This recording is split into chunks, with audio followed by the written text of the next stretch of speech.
All right, so get ready because we are diving deep into Crime and Punishment. Yeah, by Fyodor Dostoevsky. We've got excerpts from the whole novel, so this is going to be fun. Uh-huh. Today, we're really focusing on the mind of the main character, Raskolnikov, his motivations, his struggles, how his environment and his philosophies shape his actions. It's going to get pretty intense. Yeah. Buckle up, folks, because we're exploring uh, poverty, guilt, and whether anyone can truly be above the law. And what's even more interesting is Dostoevsky himself went through intense suffering as a prisoner, which Yeah. really, Yeah. shapes how he portrayed crime and punishment. Okay, so tell me a little bit more about Dostoevsky's personal experience. How might that have shaped how he wrote? Well, Dostoevsky spent 4 years in a Siberian prison camp after being arrested for participating in a group that discussed banned books. So, Wow. imagine that. He even faced a mock execution. Oh my God. Yeah. One of our sources said, the intense suffering of this experience left a lasting stamp on Dostoevsky's mind. Hmm. It's no coincidence that his work is concerned with, all that inner turmoil and the nature of punishment. So knowing that Dostoevsky went through that Yeah. really adds another layer of depth to this novel. Definitely. It's personal, right? Right. It's not theoretical. So let's meet our main character now, Rodion Raskolnikov. He's a former student living in extreme poverty in St. Petersburg. We see him selling his last possessions. He's struggling to pay rent and even considering dropping out of school. Exactly. And in this poverty, we see Raskolnikov's internal struggle. Yeah. He meets Marmeladov, an alcoholic whose family is suffering, Right. just as much as he is. Mm. And Marmeladov even describes his daughter Sonia's limited education Right. and how she's forced into prostitution to support the family. Wow. Talk about a bleak reality check. How do you think this encounter with Marmeladov and his family impacts Raskolnikov? Well, this is where things get interesting because Raskolnikov is clearly disturbed by the poverty and suffering around him. And, seeing Sonia driven to those extremes makes him confront the injustices. Hmm. And this encounter makes him question whether conventional morality Yeah. even applies. Wow. So the stage is set, the tension is building, and then, as the title suggests, a crime happens. Raskolnikov murders the pawnbroker, but even with all of his planning, it's really chaotic. Yeah, it's messy. Yeah. We see his anxiety before. Yeah. He wonders, am I very pale? He wondered, am I not evidently agitated? Mm. But once he actually commits the act, it's not at all the way Yeah. he imagined. Yeah. He's frantic. He's making mistakes. Right. Even hides the stolen goods under a rock, just in Yeah. a moment of panic. It's so interesting how Dostoevsky shows us that contrast. Raskolnikov's very intellectual ideas about this crime, but then the reality is just raw and visceral. What does that tell us about him? Well, I think it shows there's something, not quite right. Hmm. He convinces himself that he's rational, but Yeah. this chaotic nature, this Yeah. act exposes, that something else is going on. Right. Like there are these deeper emotional, Yeah. psychological forces. Yeah, that his theories are just trying to, rationalize something darker. Yeah. Okay, so the aftermath of the crime, this is where it gets brutal. He has paranoia, fever, delirium, really disturbing nightmares. Yeah. It's like his world is imploding. Yeah. Dostoevsky shows us the torment that he's going through. Yeah. And this is where I think you see Dostoevsky's real understanding of the Yeah. human mind, because the guilt and the fear are more punishing than anything else. Wow. He even says, he longed to forget himself altogether, to forget everything, and then to wake up and begin life anew. Mm. But he can't. He's stuck. Yeah. So you see that Dostoevsky isn't just looking at the crime itself. No. He's fascinated by the impact. But then, amidst all this darkness, we see some compassion from Raskolnikov. He encounters a young, drunk girl being taken advantage of, and despite his own issues, he steps in, pays for her cab, and protects her. Yeah, and that's really important, I think. Yeah. Because it shows us that contradiction. Yeah. He's trying to justify murder, Right. yet he shows empathy. Right. So this highlights that complexity. Yeah. And I think it suggests that his extraordinary man theory is more of Yeah. a way to, suppress Yeah. his empathy. Right.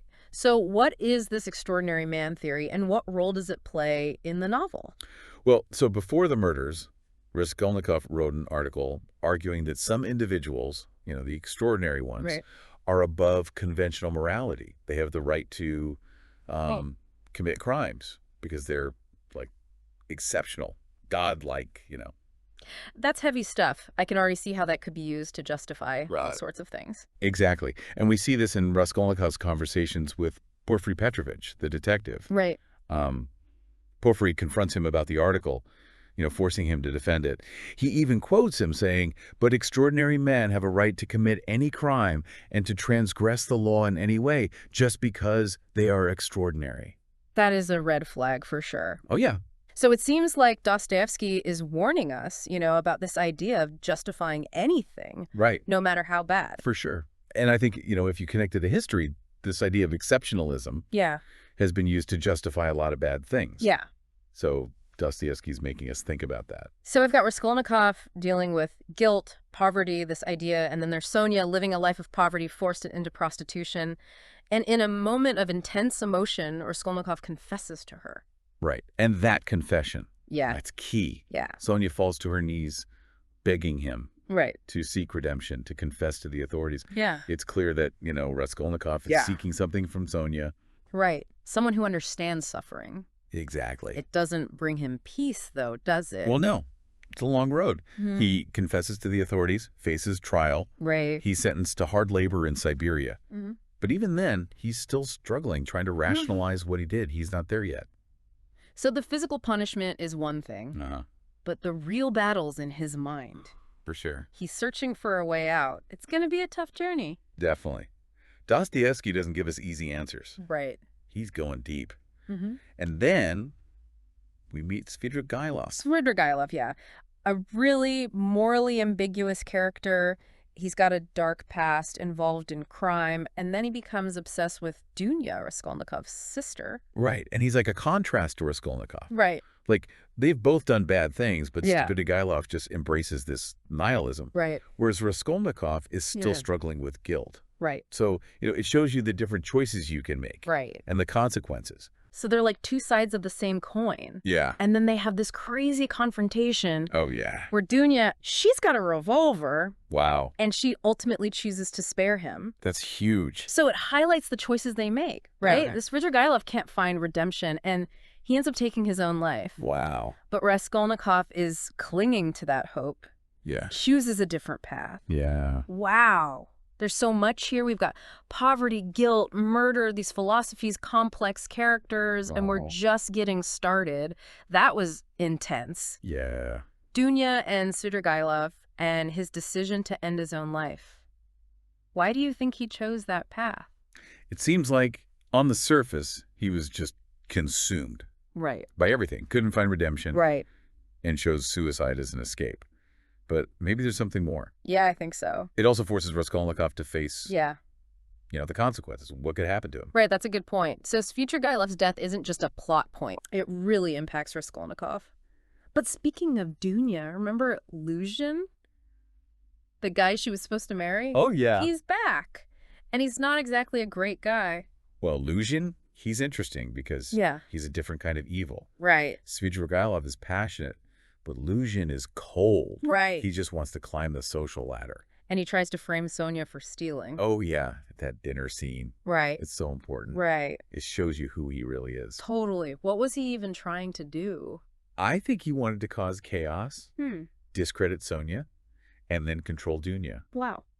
But it backfires. Yeah, it totally does. Dunya sees him for who he is. It's amazing how all these characters I know, right? show different sides of Raskolnikov. Totally. Luzhin's bad behavior makes us think about Yeah. the choices Raskolnikov is facing. He could be like Luzhin, but he chooses to protect Sonia, Right. even though it could hurt his family. So we've got all these people pulling Raskolnikov in different directions, but then his mother and sister, Pulcheria Alexandrovna and Dunya, Oh, yeah. they come to St. Petersburg hoping for a better life.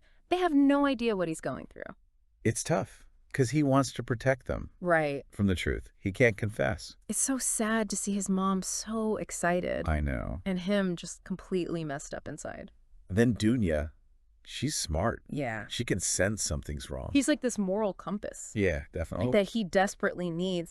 And then we have this beautiful scene where Sonia reads the story of Lazarus Oh, yeah.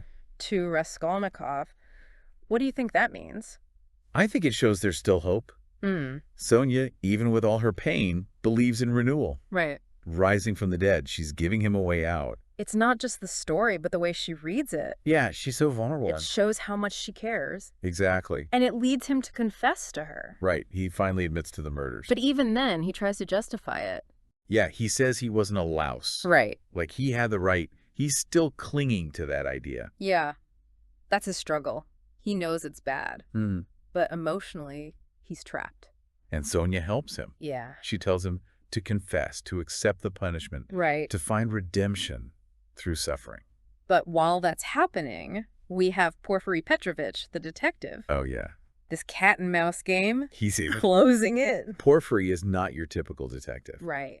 He's really smart. He gets Raskolnikov. Yeah. He wants him to confess for himself.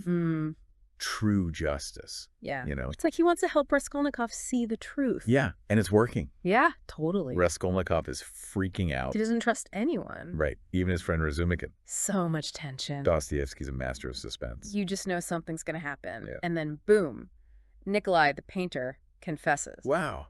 That's such a twist. Yeah. It throws everyone off. But it shows us even more of Raskolnikov's struggle. Right. Porfiry knows it's fake. Yeah. But he uses it to push Raskolnikov. He even calls Raskolnikov a summer rose. It's like he's trying to disarm him. To get through to him. Exactly. And Raskolnikov feels trapped. He is. Physically and mentally. So, will he confess or just fall apart? Well, last time we left Raskolnikov really feeling the pressure. He's in this battle with Porfiry, and the guilt is just eating him up. What happens? Does he finally crack? This is where his whole world falls apart. Yeah. It all gets to be too much. He's having fever dreams. Oh, wow. Hallucinations. He keeps reliving the murders. He just can't escape it. So even though he hasn't confessed to the police, he's going through hell. Right, like his conscience is punishing him. So it doesn't matter about the law. It's happening anyway. Exactly. Dostoevsky shows us that the guilt can be worse than any punishment. Raskolnikov pushes everyone away. His mother, his sister. Wow. He can't handle their love because of his secret. It's so sad. They just want to help. I know. And then Svidrigailov comes back. Oh, man. Which reminds Raskolnikov of what could happen to him. Right, that downward spiral. But Svidrigailov also ends up pushing Raskolnikov towards confessing. Really? How? He tells Dunya what Raskolnikov did. Oh, wow. So he can't hide it anymore. Nope. So Svidrigailov forces him to face the truth. In a way, yeah. And then Svidrigailov's own ending. Yeah. It's like a warning to Raskolnikov. Right. You can't escape your conscience. So it's like a wake-up call. Yeah, it makes him realize he can't run. He has to deal with it. And he turns to Sonia. He does. She's the only one who's seen it all and still offers him hope. She's amazing. So strong. Sonia is incredible. She represents faith and love in this dark world. And she believes he can be redeemed. She does. And that gives him the strength to confess. So after all of that, he finally goes to the police. What's going on in his head at that moment? It's not like this big epiphany or anything. He's just exhausted. He can't handle the guilt anymore. He goes to the police and confesses, but he still doesn't fully understand why he did it. So even as he's confessing, it's still a mystery to him. Yeah, and that's what makes Crime and Punishment so powerful. It doesn't give you easy answers. Right. It makes you think about what makes people do these things, about guilt, about redemption. It's deep. It really makes you look at yourself. It does. So what happens to Raskolnikov after he confesses? Is there any hope for him? He's sent to Siberia for hard labor. That's rough. It is. But Sonia goes with him. Really? Yeah, she's there for him. Wow. That's real love. It shows that even in the darkest times, there's a chance for change. It's not going to be easy, though. No, it won't. Okay.